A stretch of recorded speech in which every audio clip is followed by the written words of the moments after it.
Si j'ai connu le père Labrique, parbleu, c'était une célébrité de mon village. On venait le consulter de 10 lieues à la ronde, même de Nantes où les médecins ne manquent pas. Le vieux Finot savait bien amener l'eau à son moulin. Misérable possesseur d'une maisonnette quand il débuta, il devint en peu d'années un des plus gros propriétaires du pays, tant par les terres qu'il achetait, boisselées à boisseler, que par son ventre qui enflait à mesure de sa prospérité. Les médecins dûment patentés que sa vogue faisait maigre et inoccupée détournaient rageusement la tête lorsqu'ils rencontraient au détour d'un chemin sa bonne face rougeaude ensoleillée d'un sourire narquois. Lui les regardait carrément et les saluait d'un inquiétant « Bonjour confrère !» à faire damner un saint. Tous les dimanches, on le voyait arriver, pâteau et maflu, dans une veste de droguet, au trot dur d'une jument bien avoinée. Il s'arrêtait en face du Lion d'Or, nouait sa bride à l'anneau de fer, près de la porte de l'auberge. Ce méchant bouchon où l'on ne buvait que d'infâmes piquettes n'avait que faire d'une autre recommandation pour être le mieux achalandé du pays. Le bonhomme y avait un cabinet à lui pour recevoir ses pratiques et, jusqu'au soir, c'était un va-et-vient de gens de toutes sortes qui vidaient les bouteilles en attendant leur tour de le consulter. Ah, c'était un habile homme dont on chantait les louanges le soir à la veillée. De ses mains grasses, on sortait consolé ou guéri. Je n'ai jamais entendu dire que cet étrange praticien n'ait fait un mort. Il s'en gardait bien. Du reste, sa manière était des plus simples. Il savait écouter patiemment de longues histoires de ses clients, regardait leur langue, tâtait leur pouls, n'auscultait jamais. Dans les cas difficiles, il demandait une fiole d'urine dont il étudiait au soleil la réfringence. Après quoi, il hochait la tête, méditait un instant et grossoyait sur un papier une sale ordonnance où le chien-dent, le fenouil, l'armoise et l'angélique, infusés dans du vin, jouaient le principal rôle. D'autres fois, c'étaient des oignons qu'il faisait bouillir dans la vieille bonne huile ou des navets dans du lait, remède facile qui guérissait toutes les maladies sans faire de tort à la bourse. Je lui ai connu un vulnéraire très efficace dont j'ai honte de vous livrer la recette. C'était une infusion d'excréments secs de chamal. « C'est mauvais comme la cuisine du diable », me confia un paysan heurté à la poitrine par le timon de la charrette. « Mais ça m'a remis sur pied, le temps de le dire ». Quand les simples ne suffisaient pas, Labrique ne dédaignait pas le grimoire. Il guérissait les entorses par secret, en frottant son pied nu sur le pied malade à grand renfort de latin. Sur les brûlures, il traçait des croix en conjurant le feu de perdre sa chaleur, comme Judas perdit sa couleur quand il trahit notre Seigneur. Un saignement de nez s'arrêtait dès qu'il avait regardé le patient par-dessus son épaule gauche. Enfin, plus de 100 personnes m'ont dit avoir été débarrassées de verrues parce que Labrique avait noué 7 brins de genêt au décours de la lune. Pour le reste, chirurgien très avisé qui réduisait les luxations sans douleur. À la fin de la consultation, le malade alignait sans rien dire des sous sur le coin de la table. On payait ce qu'on voulait. Quelquefois, pas grand-chose. Mais les sous font des francs, même des 100 francs, et le bidet portait au retour des sacoches bien rembourrées. De tout on se lasse, même et surtout de la misère, des honoraires chichement payés et de l'obligation de mettre, après déjeuner, sa ceinture au cran de famine. Aussi bien, fort de l'opinion publique, le rebouteux narguait la loi avec trop d'insolence. Mon ami, le docteur Ducuron, une jeunesse qui ne doutait de rien, ne cessait de réclamer à son syndicat avec l'élégance d'un estomac vide qu'on détruisit cet illégal cartage. À quoi les anciens, blanchis dans le long commerce de la clientèle paysanne, avaient des hochements de tête improbatifs.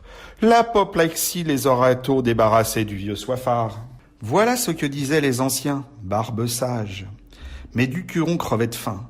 En sortant de ses réunions professionnelles, il lui arrivait de rencontrer le bidet de Labrique, l'un portant l'autre. Alors le « Bonjour confrère » du vieux renard semblait plus agressif. Les murs qui ont des oreilles répètent quelquefois ce qu'ils ont entendu, et Labrique, sans doute averti déjà de l'hostilité de Ducuron, avait l'air de lui dire « Viens t'y frotter, mon petit ». À la longue, Ducuron pourtant se fâcha. Qu'avait-il à craindre en somme? La disette allait le chasser du pays. Ce que le syndicat ne voulait pas faire, il le ferait tout seul. On verrait bien. Et le rebouteux reçut une citation. Jamais Labrique n'avait paru si gai. Pour un peu, il aurait affiché sur la porte le papier du tribunal. Et, de fait, jusqu'au jour du jugement, la clientèle afflua chez lui plus dense, en manière de protestation indignée. Et, le long des routes où retentissait le trot vif de la jument, les mères, hâlées par le soleil de juillet, tendaient vers le vieillard une marmaille glapissante qu'il caressait d'un sourire comme un Jésus obèse et Rubicon. Par contre, on jeta des pierres dans les vides de Ducuron. Les 3 ou 4 pelés étendus qui lui étaient restés jusqu'à la fidèle le rognèrent courageusement et colportèrent contre lui les bruits les plus désobligeants, dans le but d'apaiser la foule irritée contre eux-mêmes. Le pauvre Ducuron ne dormait plus. Pourtant, buté à son idée et résolu à pousser sa plainte jusqu'au bout. Derrière ses rideaux, il affrontait, pâle, le mépris du monde, tandis que sa servante, en prévision d'un départ précipité, déposait savamment dans les malles le linge de corps et le linge de table. Qui allait vaincre, de Labrique ou de lui? Hélas, l'issue du conflit n'était guère douteuse. Triomphant devant les juges, le malheureux tomberait sous les coups de l'opinion publique. Labrique lui-même, lorsqu'il passait, lui jetait un regard où il y avait plus de commisération que de colère. Et cette pitié de l'adversaire le faisait bondir. Quel destin pourtant! Il était né dans ces campagnes grasses où son père avait peiné sur le soc. Ces horizons poudrés de bleu, ce jaune océan des blés, il les avait toujours vus, et sans doute il pensait mourir là, honoré, entouré de malades qui l'auraient guéri, d'enfants qui l'auraient fait naître. On le chassait. Pour qui? Un homme venu d'ailleurs, il y avait quelque 20 ans. Portant toute sa fortune sur son dos, un sorcier douteux au passé ignoré, mais qui s'était fait plus près de la terre que lui, le fils de paysan aux mains blanches, un peu affiné par le séjour des villes. Aujourd'hui, le tribunal du chef-lieu était plein à ne pas y mettre un œuf. Dès l'abord, l'affaire Labrique parut claire. L'exercice illégal de la médecine était indéniable.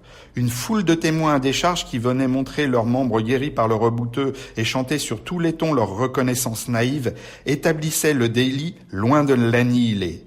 Il y eut là des scènes à dérider un mort. Où étais-tu, Courteline?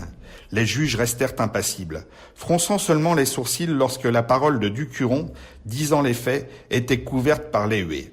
Après une courte délibération, pouvait-on montrer plus de bénignité envers un homme si populaire? Labrique s'entendit condamné, au milieu des murmures, à 50 francs d'amende. Alors on vit une chose étrange qui décida de façon imprévue du sort de Labrique.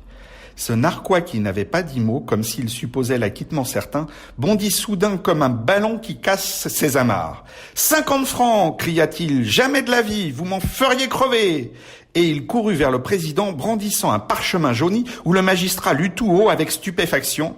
« Diplôme de docteur en médecine, Ossieur Labrique, Aimé Justin, né à... » Mon ami Ducuron me racontait cette histoire en détachant pour moi l'aile succulente d'un faisan.